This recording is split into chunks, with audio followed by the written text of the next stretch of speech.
ನಾವು ಕನ್ನಡದವರಾಗಿ ಕನ್ನಡ ಫಿಲಮ್ ನಾವು ನೋಡಿ ನಾವೇ ಪ್ರೋತ್ಸಾಹಿಸಿಲ್ಲ ಅಂತಂದರೆ ಹೊರಗಡೆ ಯಾರು ನೋಡಲ್ಲ. ಹೊರಗಡೆ ನಾವು ಹೋದಾಗ ನಮ್ಮ ಕನ್ನಡ ಪಿಕ್ಚರ್ ಯಾರು ಬಂದು ನೋಡಲ್ಲ. ಇಲ್ಲಿ ನಾವೆಲ್ಲ ಫಿಲಮ್ ನೋಡ್ತಾ ಇರೋದ್ರಿಂದ ದಯವಿಟ್ಟು ನಾನು ಎಲ್ಲರೂ ನಮ್ಮ ಆಟೋ ಡ್ರೈವರ್ ಆಗಿರ್ಬೋದು, ಕನ್ನಡದ ಕಲಾಭಿಮಾನಿಗಳನ್ನು ಕೇಳೋದೇನಂದರೆ ಎಲ್ಲರೂ ಕನ್ನಡ ಫಿಲಮ್ನ ನೋಡಿ ಕನ್ನಡ ಬೆಳೆಸಿ, ಕನ್ನಡ ಉಳಿಸಿ, ಹಂಗೆ ಪ್ರತಿಯೊಬ್ಬರು ನಮ್ಮ ನೆಲ ಜಲ ನೀರಿಗೋಸ್ಕರ ಹೋರಾಟ ಮಾಡಬೇಕು ಅಂತ ನಾನು ಕೇಳ್ಕೊತೀನಿ. ದರ್ಶನ್ ಸಾಹೇಬರು ಅಂತ ನಾನು ಒಬ್ರಿಗೋಸ್ಕರ ಡಿಪೆಂಡ್ ಆಗಿ ಹೇಳ್ತಿಲ್ಲ.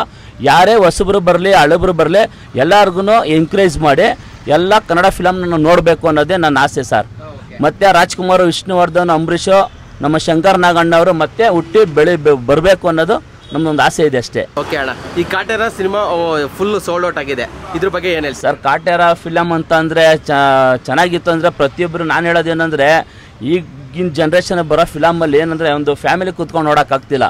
ಫ್ಯಾಮಿಲಿ ಕೂತ್ಕೊಂಡು ನೋಡೋಂಥ ಪಿಕ್ಚರ್ ಬರಬೇಕು, ಎಕ್ಸ್ಪೆಷಲಿ ಹೆಣ್ಮಕ್ಳಿಗೆ ಒಂದು ರೆಸ್ಪೆಕ್ಟ್ ಸಿಗೋಂಥ ಫಿಲಮ್ ಬರಬೇಕು. ಎಲ್ಲ ನೆಚ್ಚಾಗ ಒಂದು ಚೆನ್ನಾಗಿತ್ತು ಸಾಂಸಾರಿಕ ಪಿಕ್ಚರ್ ಚೆನ್ನಾಗಿತ್ತು ಅಂದರೆ ಯಾವುದೋ ಅಮೇರಿಕಾ, ಜಪಾನು, ಸಿಂಗಾಪುರ್ ತೋರಿಸೋ ಬದಲು ನಮ್ಮ ನೇಚರ್ನ ತೋರಿಸ್ಬೇಕು. ನಮ್ಮ ನೇಚರ್, ನಮ್ಮ ಪರಿಸರ, ಹಸಿರು ಗಾರ್ಡನ್ ಏನು ಹೇಳ್ತೀವಿ ನಾವು, ನಮ್ಮ ರೈತರಿಷ್ಟು ಕಷ್ಟಪಡ್ತಾರೆ, ಯೋಧರಿಷ್ಟು ಕಷ್ಟಪಡ್ತಾರೆ ನಮಗೋಸ್ಕರ, ಅದನ್ನೆಲ್ಲ ತೋರಿಸಿದ್ರೆ ಕನ್ನಡ ಫಿಲಿಮ್ನ ಯಾರು ಬೀಟ್ ಮಾಡೋಕ್ಕಾಗಲ್ಲ. ಇನ್ನೂ ಒಂದು ಲೆವೆಲ್ಗೆ ಬೆಳೆಯುತ್ತೆ ಅಂತ ನಾನು ಹೇಳ್ತೀನಿ. ಫಸ್ಟ್ ಏನಂದರೆ ರೈತರ ಬಗ್ಗೆ, ಯೋಧರ ಬಗ್ಗೆ ಒಂದು ಒಳ್ಳೆ ಅಭಿಮಾನ ಇಟ್ಕೋಬೇಕು. ಬಟ್ ರೈತರು ಎಷ್ಟು ಕಷ್ಟಪಡ್ತಾರೆ ಅನ್ನೋದನ್ನು ಫಸ್ಟ್ ಅದನ್ನು ತೋರಿಸ್ಬೇಕು.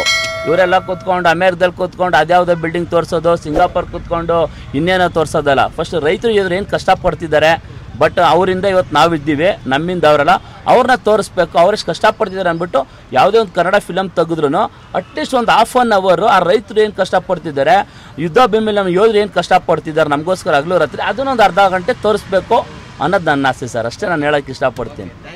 Thank you. ಮಂಜುನಾಥ್.